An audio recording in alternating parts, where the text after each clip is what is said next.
हाय पिलामाने मु Pranay kids tuition master channel रे तुम मानकु स्वागत। आज आमे शिखिबा arrangement of words. Arrangement of words वाक्य को दुई भाग में व्यक्त करा जाय थाए। वाक्य रे जहा विषय रे कुहा जाय ताकू सब्जेक्ट बा उद्देश्य एवं ताहा संबंध रे जहा कुहा जाय ताकू प्रेडिकेट बा विधेय कुहा जाय।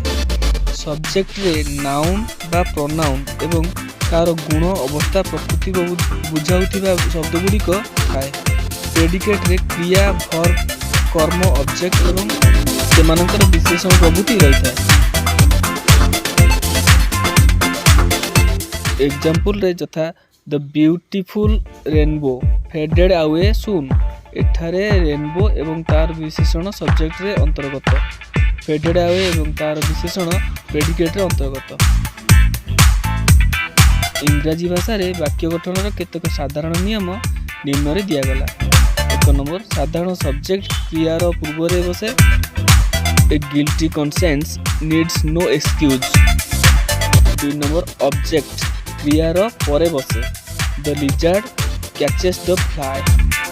3 नंबर एडजेक्टिव जो नाउन रो गुण को बुझाए तार परे बसे। Nature is the best physician.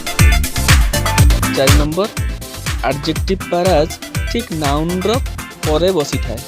Nobody likes a person with a bad temper. 5 number साधारणतः वर्ब जो शब्द को बुझाई थाए तार निकट रे बसे। बैड हैबिट्स ग्रो रैपिडली किंतु जदि एडवर्ब समग्र वाक्य को बुझाई थाए तेबे एहा वाक्य रे आरंभ रे बसे। Suddenly he made himself a fool.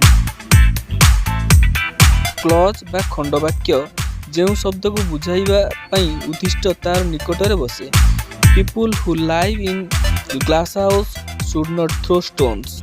प्रश्नसूचक interrogative एवं आज्ञासूचक इंपेरेटिव वाक्य गुड़िकर आरंभ रे क्रिया व्यवहार होता है। It is a beautiful house. Come here एठारे कर्ता उहिय थाए।